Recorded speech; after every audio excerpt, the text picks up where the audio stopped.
So I'm gonna do that. Okay, so I think we can go ahead and start. Welcome everyone for the Healthcare Industry Group call. Just before we start, I think we have a new member. So Sweta, I don't know if I'm saying your name correctly, from Teva. Welcome. Thank you. Thank you for joining It's our a pleasure call. to be here. We are happy to have you here as well. So as I mentioned, we meet every month with the healthcare and pharma member buyers from eConnect International to share best practices, to give visibility to the women-owned businesses that are serving this space. So welcome to your first meeting. So today we're going to share some eConnect International updates, but first we would like to welcome one of our women-owned businesses in our network, Caroline Stern from InSocials from United Kingdom. So she's already serving many companies in the sector. So we invited her to be here today and share some of her work and her experience. So Caroline, whenever you want, the floor is yours. Welcome and thank you. Thank you so much, everybody, for having me and welcoming me today. I'm really delighted to have the opportunity to introduce InSocials to you. Hopefully you can all see my screen. We can. Excellent. Okay. So let me start by telling you a little bit about me. I've been working in the life sciences sector for a lot of years now, too many really to be truthful about. My background's in marketing communications principally, but actually I cut my teeth at some of the really big international consultancies, working on those big accounts that were often struggling with clients, or the clients we were working with. And I think one of the things that I was particularly fortunate to be able to do was join the dots actually between different parts of the organizations, and match what actually many of the companies we were working with at the time, the challenges they were going through, with the skills that we had within the sector at the time. And that process really led me in 2010 to a number of observations. One was that the communications change and coaching methods that were being used across the sector were often underutilized and undervalued. As a young mum myself at the time, I was spending substantial time getting to and from, and there were very few opportunities actually for part-time roles back then. And I really uncovered the fact there was a massive talent pool missing in large corporations, which were women like me who wanted to have much more flexible work arrangements, still wanted to work hard, but also wanted to perhaps have more of a life portfolio in their day-to-day lives. And the last thing I really saw was that the traditional consulting model was really failing to keep up actually with the changing business needs on our client side. So I set about to really upend the traditional consulting model in life sciences. And one of the things that was really important for me in that space was this recognition that the leaders who develop strategy and can enable organization performance are really the drivers of corporation value. And it was a very common refrain back then that leaders were talking about the amount of time they would spend figuring out how to maneuver their organizations in a way that could support their success or that of their teams. And I think that's as true today as it ever was. So who are we as InSocials? We're a small boutique consultancy that partner with senior leaders and teams to accelerate performance, facilitate change, and enhance leadership success. And there are three ways in which we do that. One is we've built a team of industry specialists who also blend change communications and coaching methods into their work. We're roughly around 50 practitioners. Most of us have been around for quite a long tenure. We come from commercial R&D, market access, and enabling function backgrounds. We have all had pretty deep experience walking in the shoes of your colleagues in your sectors. Most of us have held senior roles, including some of us at board level, which means that we understand the need to meet with C-suite expectations. We make a point of knowing when to challenge conventions and how to build trust. And we have a very substantial focus on equipping teams. And what we commit ourselves to really are right first time solutions, because the sorts of issues and challenges we get involved in are often areas where the business doesn't get a second go, where we're being asked to navigate substantial ambiguity or deliver at speed in high risk situations. And I think one of the things you would find working with our team is our work tends to be very pragmatic and very applied, so that everything we do sticks and you can realize the impact of it. And we do that through a collaboration model and a commitment to flexibility. 80% of our leadership and more than 75% of our team is female. One of the really exciting things, I think, is that through also being a virtual company, we've been able to encourage this light portfolio concept. And we today have women working in our business from very diverse situations. The person who perhaps has been with us now for 2 or 3 different children that they've brought into the world since they joined us, to the person that actually was looking for a much more flexible way of actually building a rewarding career, still working at the top of the sector, but doing it in a more flexible way as a parent, to the woman who is actually at the end of her career, who also still wants to work and do really exceptional work in quite tough, challenging assignments, but actually perhaps wants to do more board roles or has other charity work or even other just family priorities that she wants to get to. And through our collaboration, we are able to embrace many different women from many different walks of life with many different preferences. So what specifically do we do? We work in 4 areas. The first is if you were a business leader who was looking to really articulate the value of your pipeline, your portfolio, or your organization, we would lean heavily on our communication capabilities to really sort of bring cross-functional teams together to say, actually, where is that pure truth in the middle, which actually means that you can build that value argument with different stakeholders externally and internally. You might be head of a region or a global business function, and you're looking for ways to boost the speed and impact of your objectives through your organization.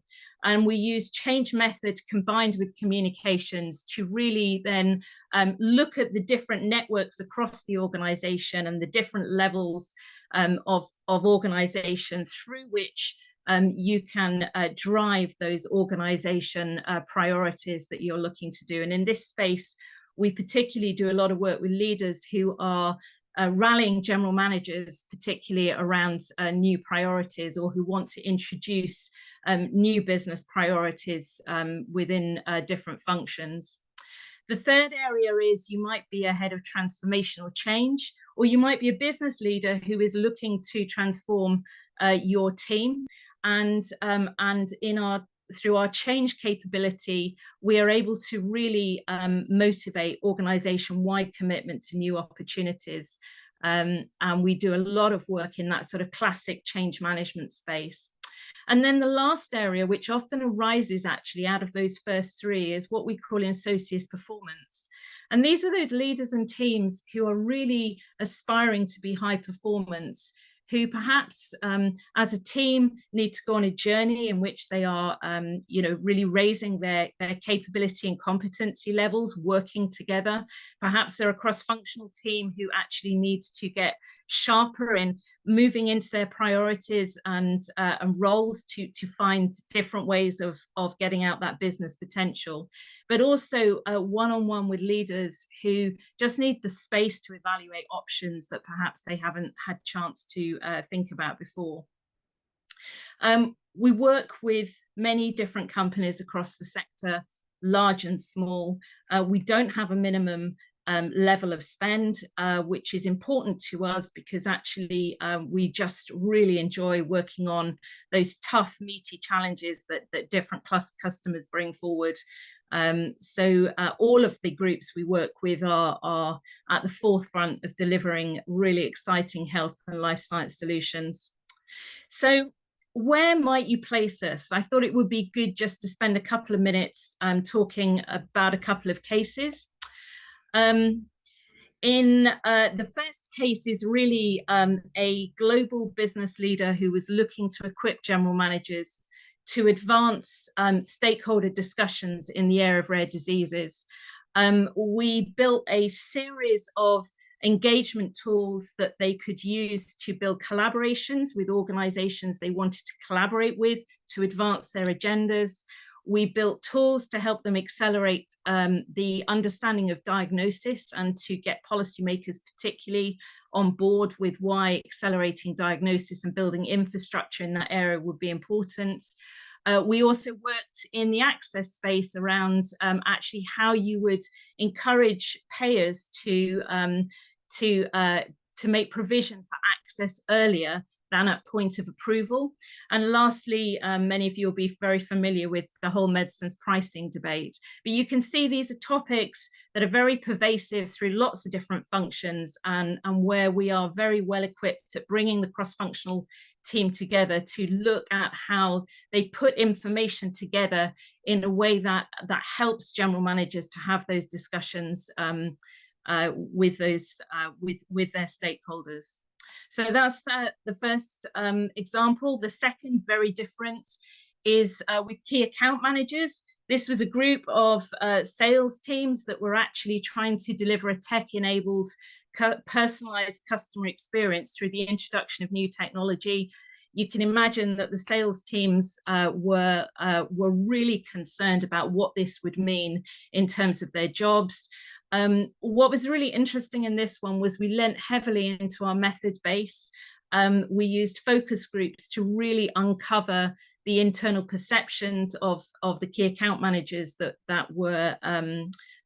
who would be impacted by this technology. And then we used learning methods and early innovation adoption insights in order to really structure the way in which the learning program took place.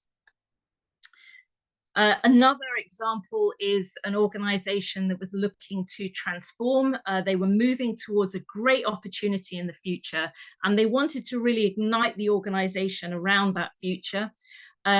It was really important to build awareness in the organization of the external factors driving the need for change before working with those leaders to set the strategy story in a way that could really ignite the imagination of the organization. We built the Catalyst Network community right the way through the multiple functions and at different levels from global, regional through to local levels. And then finally worked actually on some modules that enabled leaders to have very specific discussions with their teams as they were experiencing barriers to change through that process. The next example is operating model, a US business unit and a global commercialization team who were working up to the approval of a critical asset. I think one of the things we do really well in our team is help teams who have got a problem in their process unpick where the problem is and identify then how to put a correctional strategy in place. What are the 2 or 3 things that you can do to really create frictionless working across those different interfaces with functions? And that was what this example was about. And we will share these examples with you afterwards. And then the last example I was going to just touch on was a company that was introducing a new R&D culture, and you'll be really familiar with the adage that, you know, everything we've known to be true in the past is no longer going to be true in our future. And it was really important actually to get these teams standing in the future of what good would look like, so that they could really think about then what had to change to work towards that future. So some really exciting new methods that we tried there with great results. If you went out and asked our clients, what it was that made us different. I know that they would tell you in all cases that our team seeks to go beyond to enhance their success. And for us, we understand that is really fueled by our values. We have a very keen focus on meaningful quality, i.e. the areas that are going to drive greatest impact for your work. We, I think, work hard to uncover what we call those golden truths that are going to make the difference in shifting mindset and behavior. We're not afraid to challenge and push at boundaries and bring new things forward, but we do it pragmatically. And I think one of the most important values we have is that we understand that everyone in the constellation of the work we get involved with matters. And that includes our competitors often, who are often partners also with you, who we have a commitment to work alongside. I thought you'd be interested to hear some of this. Through the enduring strategic partnership we have shared, Insocius have become a trusted extension of my own team. Their knowledge, curiosity, and intelligent questioning drive strategies and solutions that elevate our work and benefit my team and our business as a whole. What you get with Insocius is the combination of technical capability with a lot of human dynamic. It's one thing to set a new strategy, but to bring it alive in an organization involves understanding people, how they tick, and what it really takes to make change stick. This team really knows how to coach change into the DNA of a business. Consultants come in generally and make programs bigger. Insocius came in, condensed the work with the commercial team to what really matters, and made the program simpler. They brought structure and clear process. Very importantly, we saw a shift in the capability of the leader. At the outset, one of his team described him as being in continual chaos. By the end of the project, that same individual was championing him as one of the best bosses he'd ever had. What you get with Insocius is the engine of a Rolls-Royce in the body of a Mini, a McKinsey Light. We partner with Insocius to help unlock and organize our thinking on some complex strategic issues, often involving multiple stakeholders. They are adept at understanding our commercial need, and so their work delivers genuine business impact. So if this sounds like something you may be interested in, we would love to meet you. We may or may not be the fit for whatever assignments you have coming up. So I guess that's the first thing we would really love to establish is, do we have the right capabilities? Do we have the capacity? Do we have the right culture and the right cost point? And assuming that the answer to all of those is yes, we'd love to meet the team that you are looking to support, and think about what directional thinking we can bring to your table, to see if it's something that we could move forward with you on. So any questions?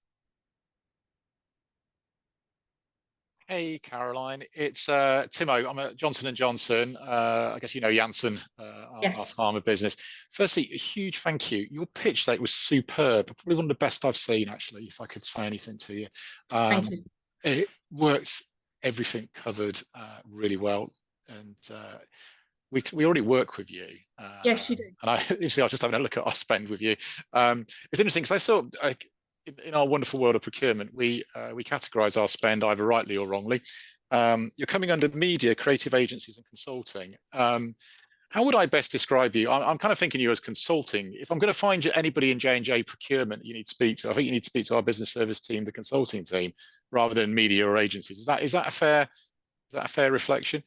I think it is. I think the communications component of our work often means we end up sitting in the media space, even though actually you would never put us next to a PR company. I mean, we're just not in that space. No, it just scared me that I'm thinking, I don't want to put you in media because I think you'll get lost in there, but consulting's a place to go starting.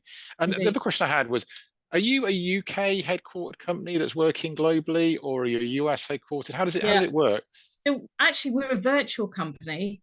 And so I'm based in the UK, and about 50% of our consultants are based in the UK. We have about a third based in the US.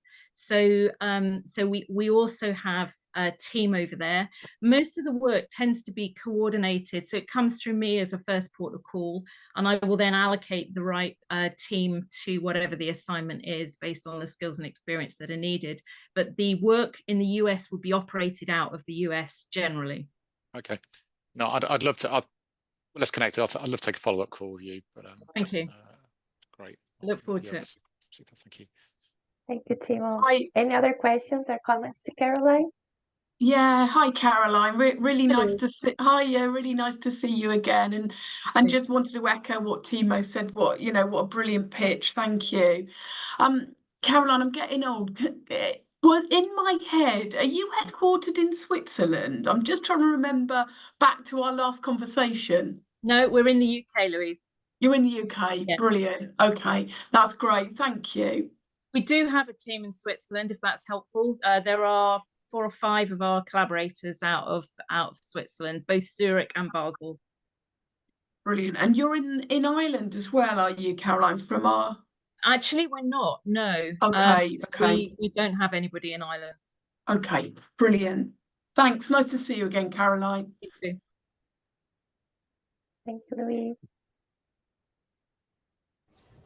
I actually have a question. Yeah, go ahead. Hi, Caroline. My name Hi. is Shweta, and I lead the Supply Diversity Program at Teva Pharmaceuticals. Recently, my senior director of marketing, when we were brainstorming of things that would come in the future, she is actually interested. There's no RFPs out there, but she's interested in a marketing consulting firm, and I'm going to actually read what she sent. That focuses on budget management, including zero-based budgeting and implementation. Would that be something that falls within your wheelhouse? So it depends on what sort of support she needs. So if what she needs is a bottom-up budget, basically, which is sort of built for the different component parts of whatever she's putting into her marketing spend, then I have somebody on the team actually who's come from that commercial background who has that capability. I would really, I think, need to understand a bit more, Shweta, about exactly what it is she wants. I'm guessing it's a sort of chief of staff role to actually support that process. I'm very happy to talk to you about that if that's something that you need. If it is different to that, then let's see, because we don't cover all commercial bases. Understood. But I will be in touch with you. Thank you. Look forward to learn more. Thank you. Thanks. Thank you. So thank you, Caroline. I agree with Timo. I think you had a great pitch, so thank you for that. As I mentioned, I will be sharing the recording of this meeting with the people who couldn't attend. And also, if you could share your presentation with me, I will share that with the group and also your contact information, so they all have it to reach out to you. But thank you once again for being with us here today. Thanks. We've also prepared a one-page flyer, so if you ever needed to forward that onto Teams, then that's also available. So if there's anything else, though, please let me know. But it's such a pleasure to meet you all, and thank you for the opportunity. Thank you, Caroline. Bye now. Bye-bye. Okay, so I'll be sharing her presentation with you and all the members who couldn't join today. Oh, Bevan, were you raising your hand or were you just applauding? I'm sorry, I didn't see that before. Okay. Thank you. Sorry, I didn't see that before. She could teach pitching, actually. Sorry? She could teach Weebies how to pitch. Yes, and the testimonials being read, I love that. Like not only reading, okay, so we have some updates from Reconnect International, and to talk about them, I would like to introduce, many of you may already know her. As you know, Michael Tobolski is retiring by the end of the year, which makes us all sad, but also happy for his retirement. But we have a great person who came into the team a couple of months ago to work as our head of membership and development, Paige Adams. You might know her.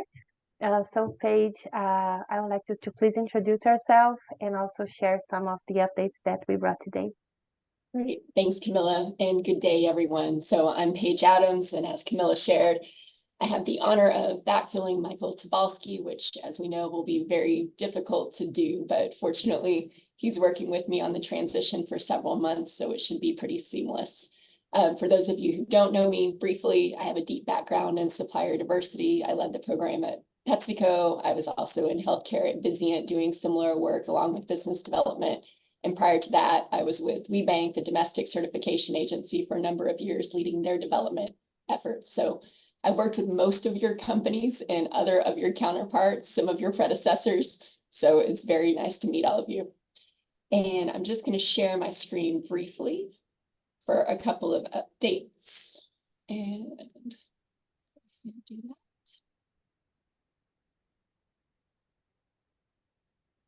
All right. So just for your planning purposes, and you may be familiar with this, but I know all of you have teammates and collaborators around the world. We are entering a particularly heavy event season for WeConnect with a lot of exciting conferences. And whether you choose to sponsor or simply have representatives there, your participation is vital. You know that having women business owners on these calls is a great way to meet them, but meeting in person and establishing those relationships is critical. So up on the screen, you kind of have in order of what will be hitting your calendar first. So in APAC, we have Bangalore, India, and Michael Tobolsky will actually be present and leading training in that area. We move on to Brisbane at the end of August. Europe, Mina is actually going to be at Disneyland Paris. I think quite a few of you are planning to participate or sponsor. Right now, that one is shaping up to possibly be the largest supplier diversity event outside of the US to date. So 600 to 700 attendees. Jerome has done a phenomenal job, and we are collaborating with Disability In, ESDP, and GLCC. So it's another way where you can support all of your partners at one time. The Africa Conference, I had the pleasure of being on the South African member buyers call this morning. In addition to bringing together a lot of quality WBEs in Johannesburg, they are also planning safari days as part of that. So if your team is coming together, meet the WBEs, go on safari, there's a lot of quality that can happen in a short amount of time. And then finally, LATAM, which Camilla is heading up. As you know, there's huge discussion and strategy planning around nearshoring that's happening in Mexico, which is one of our reasons for choosing Monterrey. So if you have facilities there, if you have prime suppliers there, please share with them or put them in touch with us, because we would love to share information with them. And Camilla will share out this deck afterwards, but all of the information is available online, or you can talk to any of your membership representatives. And then just a little bit about what the membership team is doing and where you can find us. So in the US, again, robust conference season. As you can see coming up, Disability In, GLCC, $1 Billion Roundtable. For those in pharma and healthcare, your US team, if they're going to Diversity Alliance for Science, Brittany will be there in person and happy to meet. And then of course, we'll have a presence at NMSDC. I share all this to say, if for some reason we haven't talked to you on the phone or virtually, we will be on the ground at these events. So again, it's a great place to connect. And if you have suppliers or you have WBEs you want us to meet with, please reach out in advance and we'll set up time to do so. A couple of other things. Many of you may have received the request to complete our annual member survey. This is a member satisfaction survey. We do not know if you are unhappy if you do not fill out the survey. And we cannot improve if you do not fill out the survey. Or if you're very bold, you can tell us to our face, but I got to tell you, most of you don't share that information. So the survey is your way to give us feedback and help us improve and grow. And we'll make sure that we share that link again, but Michael is looking for completion of that by July 12th. Other things that'll be coming to your inbox soon. We'll be talking about 2025 membership renewal. As you know, we do have an increase of about 8%. Which is pretty minor considering what inflation and everything has been over the last 3 to 5 years. We'll have a lot of detail on our 2025 sponsorship packages, and we'll be discussing 15th anniversary celebrations, recognition, and vision. So I've listed all of our emails below. Again, it's a reminder, this is a great time to talk strategy and vision. WeConnect is here to help you with everything from finding the right suppliers, doing that SD&I strategy, training and consulting, whatever you need to bolster your program's efforts and move it forward. So we look forward to working with you. And with that, I'll turn it back over to Camilla. Thank you, Paige. Thank you for the updates and welcome to the team again. Thank you. Okay, so the last item we had in the agenda today was actually something that Juliet from Gilead Sciences shared, I think on our last call. We were discussing, we are already giving visibility to the women-owned businesses that are serving this space through the WIBI Showcase events that we do once or twice per year, through inviting one WIBI to present on each of our meetings. But Juliet was mentioning an idea that she had, and Juliet, I'll just introduce it and then you can talk to it if you'd like. Maybe we could select a couple of women-owned businesses that are relevant to you, sectors, countries, regions that are relevant to your companies, and then ask them to record a presentation or a pitch of themselves to then share with your procurement teams, because we know it's difficult to have everyone in the same room, even if it's virtually, and to have their attention for like 2 hours to hear 12 or 15 pitches. So Juliet was mentioning that maybe we could do that. And we just wanted to discuss that with the team and see if that makes sense to you. How would you imagine this initiative? So Juliet, if you also want to add some words to it, or Timo, because we also discussed that with you. And then let's open it to the group and discuss this idea. Thank you, Camilla. Yeah, I think the insight for me was that whenever I try to introduce a new diverse business that I've had pitched that looks of interest, we get the usual, yes, but I'm not looking for someone right now, or, oh, I'm too busy to come along to a 2-hour showcase of a number of people. And so what I was thinking about was some method of, in their own time and recognizing the flexibility with which we all work today, some sort of way of distilling the essence of what a small business can offer, a bit like the presentation we've just had now, something like that, which is a video, very short video, maybe 3-4 minutes at most, that I could then send to relevant stakeholders that they could look at in their leisure. I think the insight for me was just more about trying to fit around the way people work today and the way that people absorb and digest, meeting new suppliers. So I'd love to know what others think, but I just felt that might be more suitable for the way our teams are working today. Julia, can I just say, I think that's a really good idea, because all of our teams are super busy, and don't always have time, as you said, to, allocate time to come to, a 2-hour session. But also presentations can be quite dry, just sending presentations over to the teams. So I think this would be a lot more engaging. I think it's a brilliant idea. Hi, everybody. This is Colleen at Pfizer. I jumped on a little bit late, but I support that as well. And we do that internally to just like, we'll grab a couple of presentations for a specific category. And we do keep the videos pretty tight, like a minute, maybe 15, a minute 30. But it seems to be working, because as you're only looking for a supplier when you're looking for a supplier. So I think that's a great idea.